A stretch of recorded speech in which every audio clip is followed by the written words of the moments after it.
Hola a todos y a todas, hoy vamos a hablar de la pandemia COVID-19 y el impacto de la corrupción en Colombia.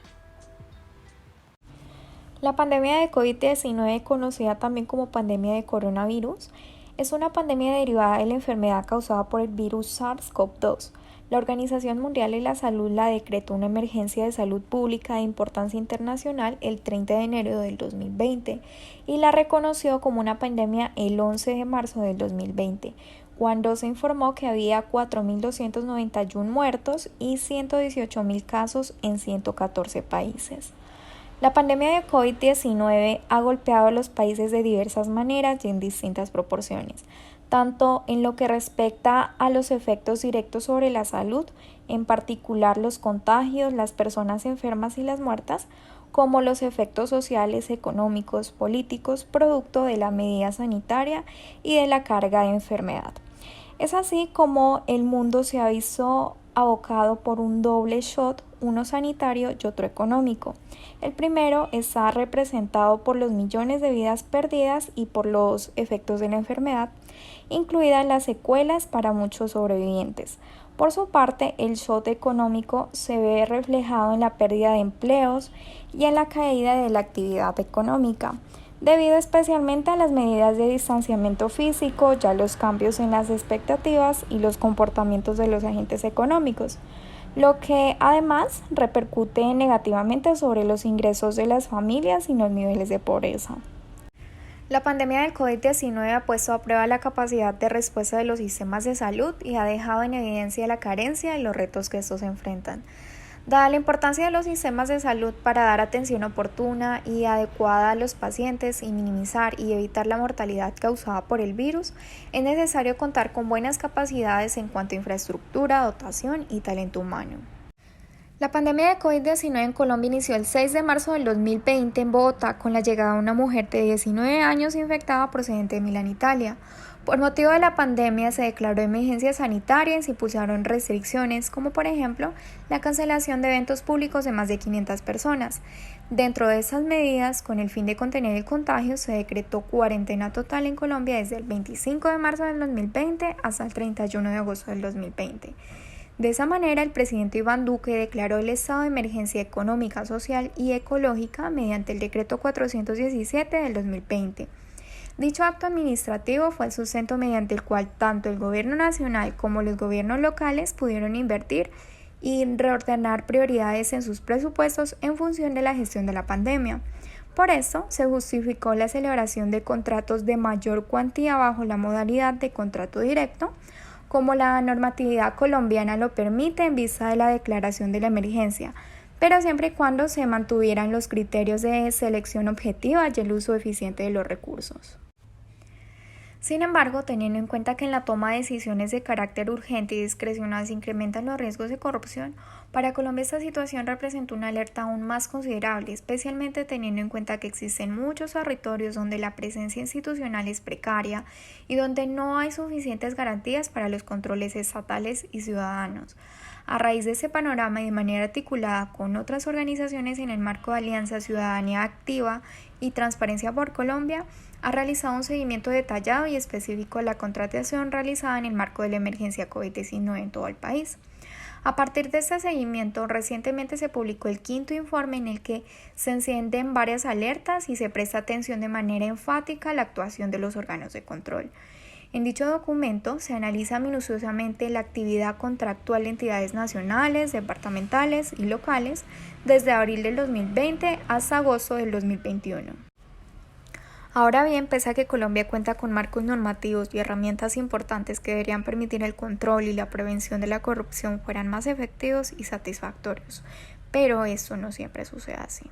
Uno de los grandes retos que enfrentan los ejercicios de control social a la contratación pública y que está relacionado con el derecho de acceso a la información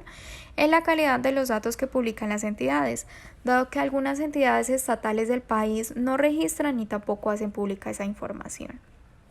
Por otro lado, en el informe mencionado se llama la atención sobre el rol de las autoridades de investigación, sanción y control.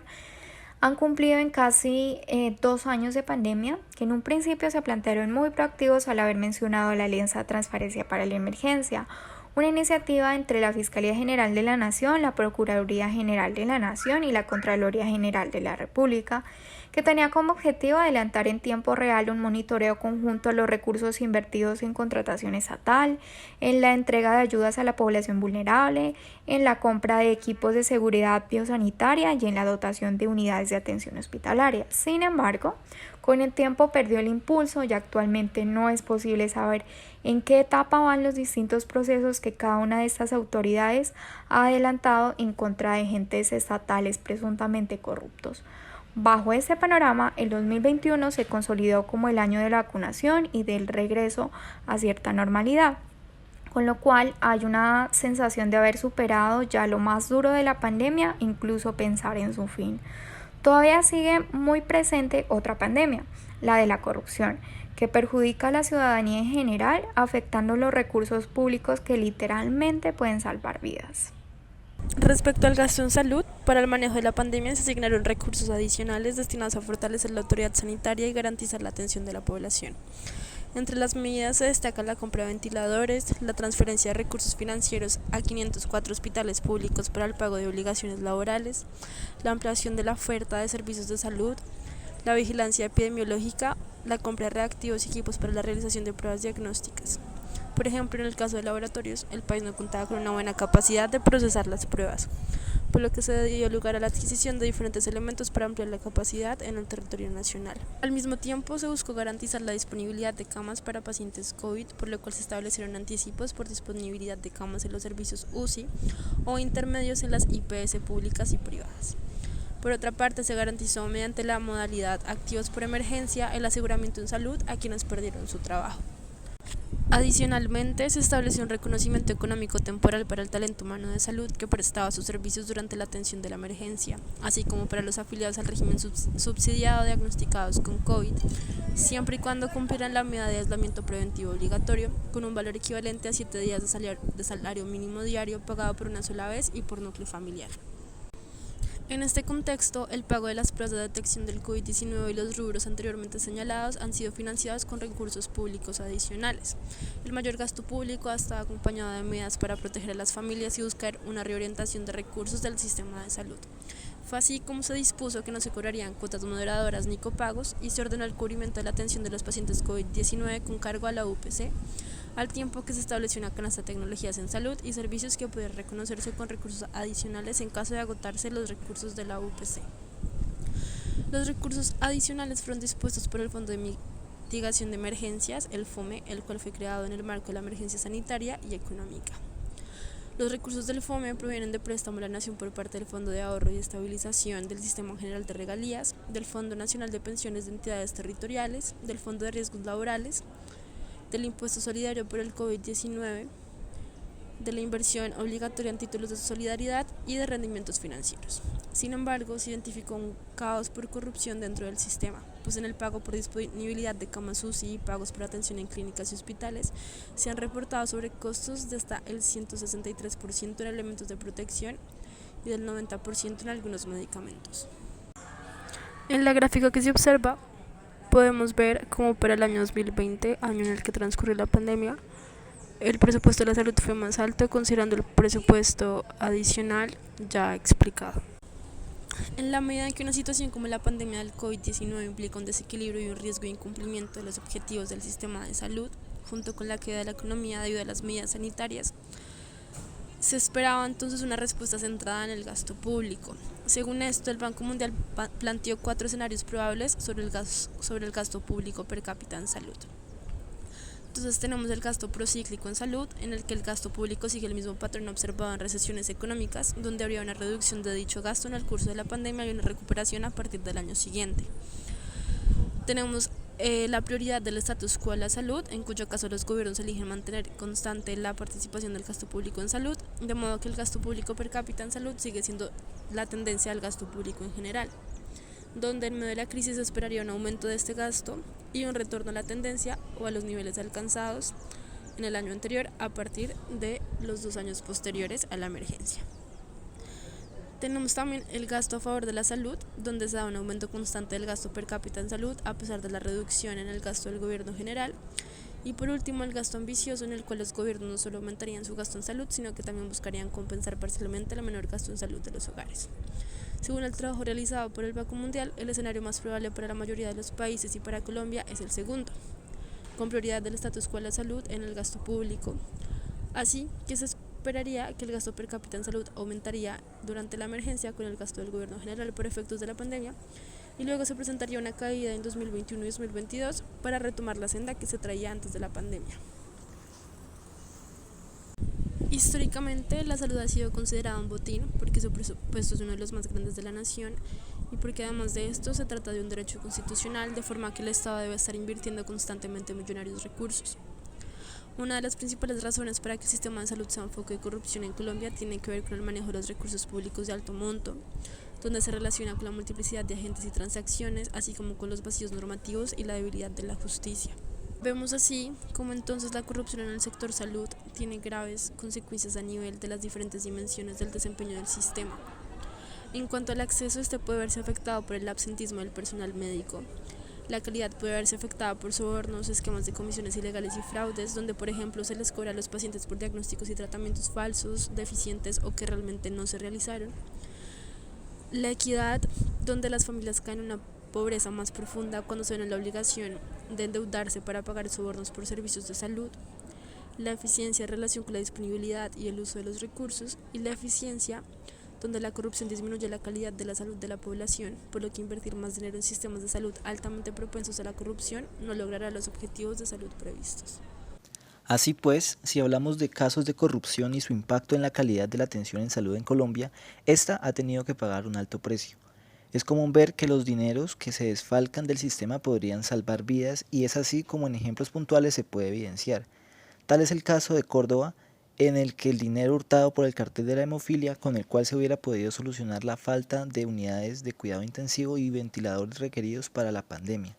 De hecho, este fue un caso muy conocido en el que entre 2013 y 2016 el entonces gobernador de Córdoba, Alejandro Lyons, y Edwin Besaile giraron algo más de 44.000 millones de pesos a dos IPS que eran administradas por terceros cercanos. Con estos recursos se esperaba la atención de pacientes que padecían hemofilia. Sin embargo, años más tarde la Contraloría, la Fiscalía y la Procuraduría llegaron a la conclusión de que se habían presentado pacientes fantasma y que los recursos habían desviado a un beneficio propio y la financiación de sus campañas. Fue así como para 2020 se estimaba que el departamento tenía con cerca de 1.493 camas hospitalarias, de las cuales 219 eran de cuidados intensivos y según proyecciones del Ministerio de Salud, para atender la emergencia por COVID se necesitaban en el departamento de Córdoba 480 camas UCI y precisamente se estima que con los 44.000 millones robados por el cartel de la hemofilia se hubiese podido cumplir esa meta e inclusive superarla, pues se tendría que comprar entre 354 y 473 camas UCI con un respectivo equipo para respiración asistida. Caso similar ocurrió en San Andrés, la cual contaba con 5 camas UCI, pudiendo tener 19. En 2018 el entonces gobernador del archipiélago, Ronald Huizy, fue condenado, de hecho en 2020 por corrupción, al cual se sorprendió por parte de la Procuraduría que renovó un contrato de administración del único hospital que hay en la isla a una IPS universitaria de Antioquia que subcontrató el trabajo de otras instituciones, las cuales posteriormente abandonaron el negocio y lo dejaron en manos de una IPS que lo llevó a la crisis. Según investigaciones, de los 2.205 millones de pesos que la IPS universitaria debió haber invertido en mantenimiento del hospital, puso menos de 438 millones, estamos hablando de un detrimento de más de 1.767 millones de pesos. En el momento de la pandemia el departamento tenía 73 camas, 5 de ellas UCI, 3 de cuidados intermedios y según proyecciones el peor escenario en pandemia podría llegar a requerir 36 camas UCI y precisamente con el dinero que no se invirtió por detrimento se habrían podido comprar entre 14 y 19 camas UCI con su respectivo ventilador. Con todo esto es posible hacer varias reflexiones acerca de la administración pública en nuestro país. Es evidente la falta de control, seguimiento y organización en el área de la salud que solo en el caso del tiempo de la pandemia sanitaria por COVID-19 se determinaron hechos de corrupción representados en sobrecostos en el país. Este hecho supone una gran facilidad para delinquir y abusar del poder de las funciones públicas que se confieren a personas en sus cargos, dado además la gran cantidad de recursos que están bajo su control y que estas pocas personas tienen. Todos estos recursos perdidos por corrupción desangran el sistema, se pierden recursos que son necesarios para garantizar una mejor atención y cobertura en la atención de la población. Una interpretación y solución posible a considerar consiste en legislar para endurecer las penas que atenten contra los dineros y bienes públicos, en las cuales se aplique sin excepción alguna la extensión de dominio a bienes o dinero que se compruebe hayan sido adquiridos por medio del accionar ilícito, sin importar si estos estén o no en poder actual de quien se hallare culpable. Sin embargo, todo este asunto de corrupción entramado desde la administración pública tiene un trasfondo complejo que radica en la cultura colombiana, que a lo largo de décadas supone el bien propio por encima del bienestar colectivo, siendo inclusive motivo de jactarse. Es necesario una transformación profunda en la educación de las nuevas generaciones en las que se inculque la importancia del respeto por el bien colectivo como un menester sagrado que debe protegerse, el fortalecimiento de los valores, el conocimiento de la legislación actual y mecanismos de participación ciudadana sin dejar de lado el fortalecimiento de las instituciones de control y los canales de atención ante denuncias por corrupción. Acá pueden observar las referencias de nuestro trabajo. Muchas gracias.